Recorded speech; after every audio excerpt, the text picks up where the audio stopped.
চিকেনের একটা দারুণ মজাদার খাবার নিয়ে চলে এসেছি। এই খাবারটা যারা একবার খাবে তারা এটা সারা জীবন খেতে চাইবে, কারণ এটা এতটাই সুস্বাদু হয় আর এতটাই সহজ একটা রান্না, যেটা চাইলে আপনি ব্যাচেলার থাকলেও রান্না করে খেতে পারেন, যদি আপনি বাসায় মেহমান থাকেন তাহলেও খেতে পারেন। মানে এতটাই সহজ আর দেখতে কতটা লোভনীয় লাগছে সেটা নিশ্চয়ই আমার ভিডিও দেখেই বুঝতে পারছেন।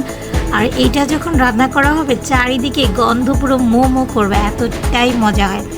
তো যাই হোক, আজকে কি রান্না করছি সেটা একটু পরে বলছি, বাট চলুন আগে রান্না শুরু করি। প্রথমে হচ্ছে এখানে আমি চিকেনগুলোকে খুব সুন্দর করে রোস্টের পিস করে কেটে নিয়েছি। তবে আমি আজকে যেভাবে কেটেছি এটা রোস্টের পিস বললে আপনাকে হচ্ছে দোকানদার সুন্দর করে কেটে দেবে।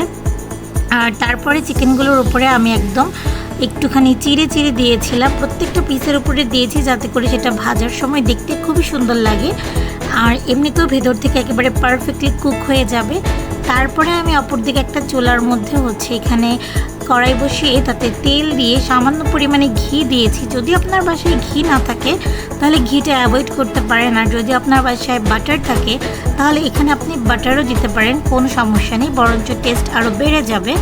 সো এরপরে হচ্ছে একটুখানি ঘি আর তেলটা যখন গরম হয়ে এসেছে তখন সেখানে আমি দিয়ে দিয়েছি পেঁয়াজ কুচি। আমি এখানে অর্ধেক মাংসের জন্য হচ্ছে মোটামুটি হাফ কাপ মতো পেঁয়াজ কুচি দিয়েছি, কারণ আমার বাসায় 3 জন মেহমানের জন্য আমি এটা করেছিলাম। সো আমি হাফ কাপ পেঁয়াজ কুচি দিয়েছি, তারপরে 4 থেকে 5টি কাঁচামরিচ দিয়েছিলাম।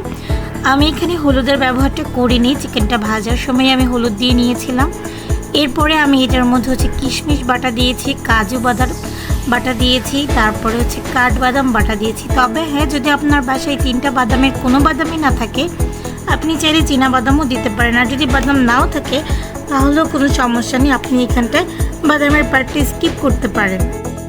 সবগুলো মশলা যখন খুব সুন্দরভাবে এভাবে হচ্ছে জাল হয়ে ফুটতে শুরু করবে তখন আপনারা সেটার মধ্যে হচ্ছে পানিটা ব্যবহার করবেন না, আপনারা হচ্ছে 2 কাপ মতো এখানে দুধ দিয়ে দিবেন।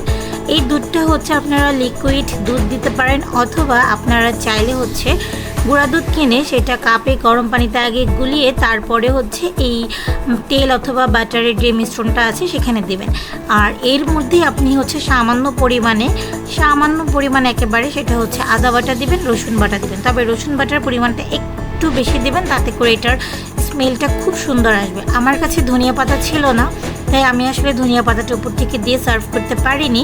তবে আপনারা অবশ্যই ধনিয়া পাতাটা দেওয়ার চেষ্টা করবেন, তাহলে কিন্তু খুব ভালো হবে খেতে, আর একটা সুন্দর স্মেলও আসবে। এরপরে হচ্ছে আমি এটার মধ্যে আবার একটু নামানোর আগে শাহি গরম মশলা দিয়েছি, আপনাদের কাছে সেটা না থাকলে আপনারা হচ্ছে জিরা মশলা দিতে পারেন, আর হচ্ছে এলাচি এবং দারচিনি দিতে পারেন। And this is the final Outlook of my cooking.